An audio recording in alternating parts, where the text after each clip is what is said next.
வயநாடு நிலச்சரிவு தொடர்பான சிறப்பு தீர்மானத்தின் மீது மக்களவையில் எதிர்க்கட்சித் தலைவர் ராகுல் காந்தி பேசி வருகிறார். அந்த காட்சிகளை பார்க்கலாம். जो विषय रखा है मैं सभी राजनीतिक दलों से इस विषय पर चर्चा करूंगा. राहुल गांधी जी आप बोलना चाहते हैं? सुरेश जी ने नाम लिखा है आपका. सुरेश जी आप पूछते नहीं हो क्या? Sir, it is a huge tragedy in Wayanad, and the military is doing a good job there.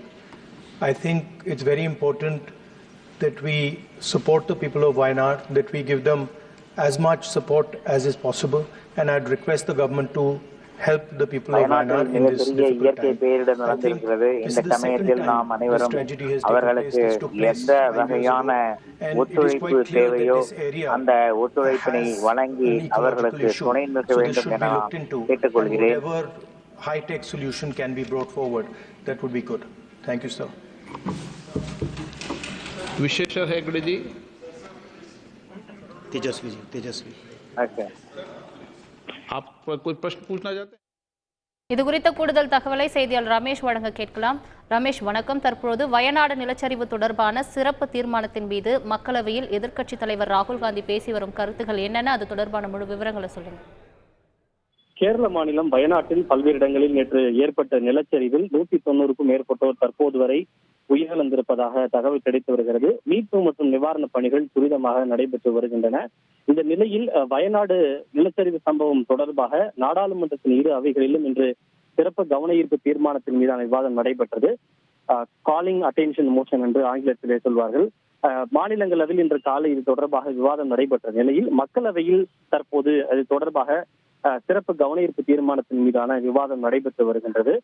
பல்வேறு கட்சிகளை சார்ந்த எம்பிக்கள் இது குறித்து தங்களுடைய பார்வைகளையும் கருத்துக்களையும் முன்வைத்து வருகின்றனர்.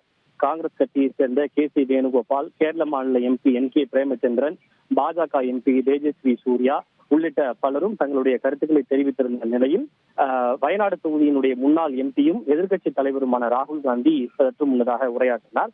அவர் பேசுகின்ற போது வயநாட்டில் ஏற்பட்டது மிகப்பெரிய துயர சம்பவம். ராணுவம் மிக சிறப்பான பணியை செய்து வருகின்றது. இந்த நேரத்தில் வயநாடு மக்களுக்கு நம்மால் எவ்வளவு உதவிகளை வழங்க முடியுமோ அவற்றை வழங்க வேண்டியது அவசியம் என ராகுல் காந்தி குறிப்பிட்டார். சிக்கலான துயரமான இந்த நேரத்தில் வயநாடு மக்களுக்கு உதவ வேண்டும் என மத்திய அரசை தான் கேட்டுக்கொள்வதாக குறிப்பிட்ட ராகுல் காந்தி, கடந்த 5 ஆண்டுகளுக்கு முன்பும் இதே இடத்தில் இது போன்றதொரு துயர சம்பவம், அதாவது நிலச்சரிவு நடைபெற்றது எனவும் அதனை தொடர்ந்து தற்போது 2வது முறையாக மீண்டும் அதே இடத்தில் அதே போன்றதொரு இயற்கை பேரிடர் நடைபெற்றிருப்பதாக குறிப்பிட்டார். இந்த இடத்தில் சில சுற்றுச்சூழல் பிரச்சனை இருப்பது இதன் மூலம் தெல்ல தெளிவாக தெரிகிறது என குறிப்பிட்ட ராகுல் காந்தி, மத்திய அரசு இதனை தீவிரமாக கவனத்தில் கொள்ள வேண்டும் எனவும் இதற்கு உயர் தொழில்நுட்பம் வாய்ந்த தீர்வுகளை காண வேண்டும் எனவும் வலியுறுத்தியிருக்கிறார். ஹைடெக் சொல்யூஷனை காண வேண்டும் என்று ராகுல் காந்தி வலியுறுத்தியிருக்கிறார். தொடர்ந்து பல்வேறு கட்சிகளை சேர்ந்த எம்பிக்கள் பலரும் உடல்களை ஆற்றில் மிதக்கின்றன, அடையாளம் காண முடியாத நிலை கூட ஏற்பட்டிருக்கின்றது. ஏனென்றால் உடல்கள் முற்றிலும் சேதமடைந்திருப்பதன் காரணமாக அந்த உடல்களை ஆற்றில் மிதக்கக்கூடிய உடல்களை அடையாளம் காண முடியாத நிலை கூட நிலவுகிறது. மாநில அரசுக்கும் மக்களுக்கும் நிதி ரீதியாக தேவையான உதவிகளை வழங்க வேண்டும்.